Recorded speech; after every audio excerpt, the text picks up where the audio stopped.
Salut l'équipe, grande méfiance sur les cryptos. Je vais t'expliquer pourquoi dans cette vidéo. Comme d'habitude, pas de blabla, pas de détour, on ira droit au but. Et je voulais vous dire merci pour tous vos messages pour la vidéo sur le trading. Elle est toujours dispo. Vous avez été hyper content. J'ai reçu vraiment beaucoup de messages. Donc merci à vous, hein, c'est celle-ci. Elle est dispo aussi sur YouTube. On en revient directement au BTC qui est à 65 456 $. Il perd 0,6%. Ether qui perd 1,5%. Le reste de la map est assez rouge en ce dimanche, sauf pour XRP qui prend 3,7%. CryptoClebar 3,4%. Le reste de la map, on perd environ 1% dans le ventre mou, et il faut attendre ensuite d'aller très très bas pour voir un petit peu de vert comme OKB 0,6%, et WIF à la 49e position qui pousse 2,7%. C'est HBAR qui termine le top 50 qui perd 3% ce matin. Les gars, du côté du weekly du BTC, belle bougie verte, ça fait 3 semaines qu'on enchaîne des hausses. Évidemment, on est sur une zone assez charnière, hein. Je pense qu'on va pas beaucoup bouger, notamment parce qu'on est dimanche. La très très bonne nouvelle, c'est que là, pour le coup, on devrait valider vraiment cette cassure RSI Weekly, hein. Vous la connaissez, qui est juste là, hein. Je vous le refais pas, je vous refais pas tout l'historique. Mais effectivement, on a eu pas mal de modifications dans le passé, hop, où justement on avait... attendez, on va remettre le truc là, pardon, puisque c'est toujours un peu chiant sur le téléphone. Où dans le passé, toutes ces cassures de trendline nous ont permis de faire des jolies tendances haussières. Alors ça ne veut pas dire qu'on remonte tout de suite, hein. Je suis même un peu dubitatif à court terme, et tout simplement parce qu'en plus on arrive en haut du canal. Si on a un retracement d'après le Ishimoku Weekly, on a un gros support aux 61 241 $, qui correspond tout simplement à la Kijun. Et en dessous, on a le haut du nuage que vous avez juste là, et la Tenkan aussi, aux 59 752. Donc les gars, grande méfiance, hein. Je m'attends, enfin on est sur des zones où justement on est en zone de short pour le coup, donc il faudra vraiment faire attention. Quand on passe en daily, pareil, vous avez le gros plat du nuage qui est aux 59 800 $, donc assez cohérent. Et vous voyez, ça commence à ralentir un petit peu du côté du cours. Donc forcément, on peut avoir besoin d'une petite respiration. Donc attention, on descendra tout à l'heure sur les plus petites time frames. Grande méfiance aussi. Tout simplement puisque ça bouge du côté de nos indicateurs. Alors pour l'instant, les fundings sont assez proches de zéro, donc ça c'est plutôt une bonne nouvelle. Mais vous avez beaucoup d'alts tout simplement qui sont en funding positif pour le coup. Donc c'est pour ça que je me méfie assez grandement, parce que pour enlever le leverage sur les alts en général, qu'est-ce qu'on fait? On fait bouger BTC. Vous voyez, il n'y en a pas tant que ça qui sont en négatif. Pour le coup, donc je préfère faire attention, et je vais vous montrer quelque chose qui risque de vous faire un peu flipper, mais après derrière je vais vous montrer une opium. C'est la carte des liquidations. Si on se met en un mois, vous allez voir qu'il y a quand même beaucoup de liquidités. Regardez, c'est assez impressionnant, hein. Vous avez un gros palier qui se situe sous les 62 000 $, un autre vers les 57 000 $, et après si on prend la grande photo là, ça va vous faire un peu plus plaisir. Vous allez voir que c'est quand même plus joli d'aller, enfin c'est quand même intéressant de monter aussi. Donc ça c'est plutôt une bonne nouvelle si ça veut bien s'afficher. Désolé, ça met toujours un petit peu de temps sur CoinGlass, mais ça va arriver. Voilà, pardon pour le petit délai. Regardez, on a des gros pics qui se situent au-dessus des 70 000 $ et au-dessus des 72 500 $. C'est assez impressionnant. Il y a 5 milliards qui a été positionné. Alors ça ne veut pas dire que les ordres sont encore là, mais assez impressionnant. Même si à court terme, il faudra quand même faire gaffe, puisque comme vous l'avez vu, il y a quand même pas mal de choses qui pourraient arriver au-dessus de les liquidations. Il y a eu quasiment 100 millions hier.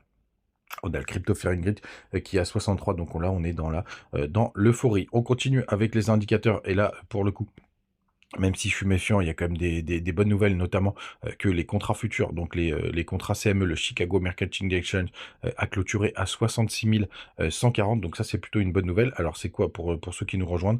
C'est tout simplement c'est des contrats qui sont négociés sur le Chicago Mercantile Exchange tout simplement, et en fait ça clôture le vendredi, et donc en général quand on est loin de la clôture, ça forme un gap à la réouverture, et c'est souvent comblé dans les 48 heures. Ça, c'est plutôt une bonne nouvelle. Ça voudrait dire tout simplement qu'on aurait, un peu, de, panache pour pouvoir, monter. Alors voilà, sur le 1 heure, je trouve que c'est vraiment très parlant de dire ce qui peut nous arriver. C'est pour ça que je vous invite à la grande méfiance. Vous voyez, là, on est sur un support. Là, on est en train de ranger. Hop, là, on a une belle tendance haussière. Là, une tendance qui était un peu moins forte, hein. Vous le voyez juste ici, là, en 1 heure.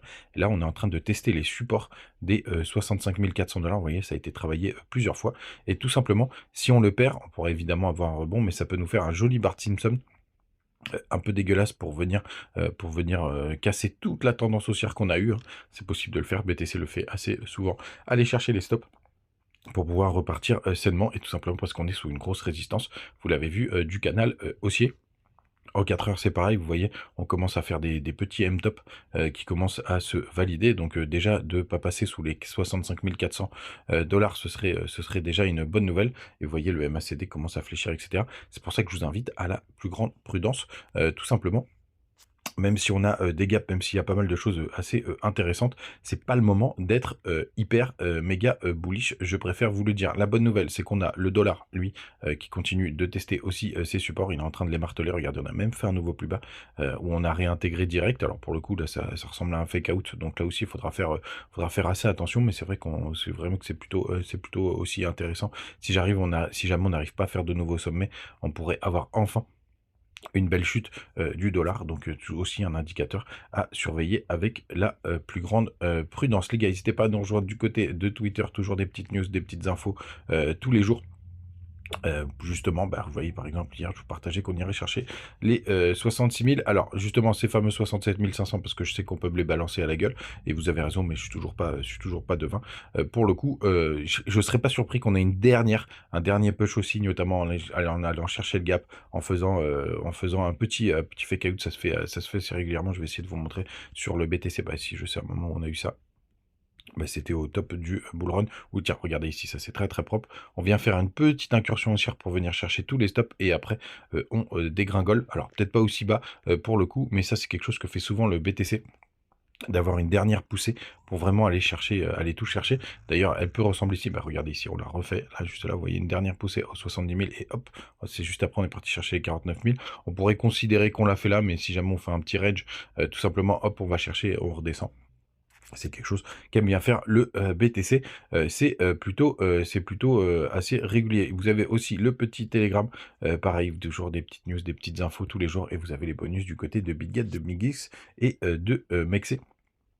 Profitez-en, profitez-en. Les gars, demain, on ira voir quelques indicateurs hyper intéressants, justement parce qu'il y a des belles choses qui sont en train de se valider, malgré tout, même si on peut avoir un retracement. Donc on regardera ça demain avec grand plaisir. Et je voulais rejeter un dernier coup d'œil avec vous sur ETH BTC. Vous voyez, on pourra aller retester la trendline, que ça poserait pas de problème. On est en train de retester les supports qu'on avait juste là. Hop, Ishimoku, hop, juste là. Vous voyez, tous ces supports de bêche. Donc on pourrait repartir d'ici. Mais ce qu'on aimerait, c'est surtout commencer à former des beaux W du côté de ETH BTC pour enfin avoir ETH fort. Et pourquoi c'est important que ETH soit fort? Bah, parce que c'est lui le patron des altcoins. Les gars, vous savez tout. Passez un très très bon dimanche. On se retrouve demain comme d'hab. Ciao.